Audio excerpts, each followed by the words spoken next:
So everyone, welcome to Power Play with CJ. Obviously, the LA Kings lost tonight and faced a 3-1 series deficit going back to Chicago for Game 5. You know, the Windy City. The Hawks got a chance to close it out. And at the United Center at the Madhouse on Madison. I think I've used every cliche involved in Chicago right now.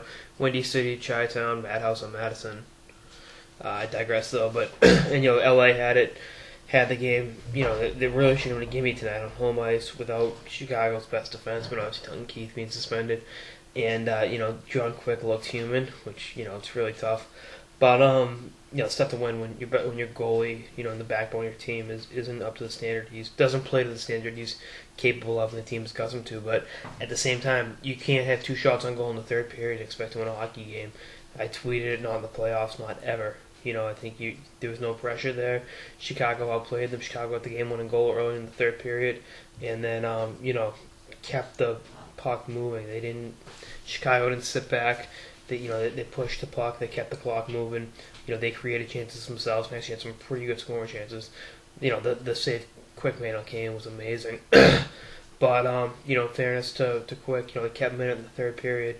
And the Kings forwards and the Kings defensemen couldn't get it out consistently, couldn't get a breakout going, and the Kings forwards couldn't get it in deep enough, on a consistent basis to create scoring chances and get the equalizer.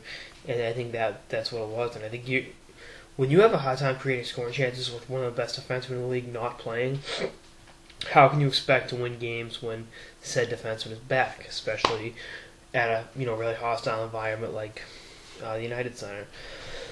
So LA is really facing an uphill battle. I'm not ruling them out. They're the reigning champs till someone knocks them off. They're facing elimination for the second time in the playoffs. And, I think they'll be up for the challenge. People wrote them off. They were down against St. Louis. People wrote them off going into Game 7 against San Jose. So, I think that they're up for the challenge. I think, Brown, Kopitar, and all of them will be good to go. I think, Voinov's had an amazing playoff run. I think that'll continue. And, I think it's going to be a great Game 5. I'm not giving either team, obviously Chicago's got the edge at home. They got Duncan Keith back. They've been, world beaters at home. But I'm still not ruling out LA.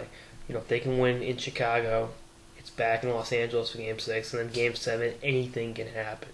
So, it's a pretty cool situation right now. And, as a hockey fan and as a Bruins fan, I'm really hoping this series goes 7.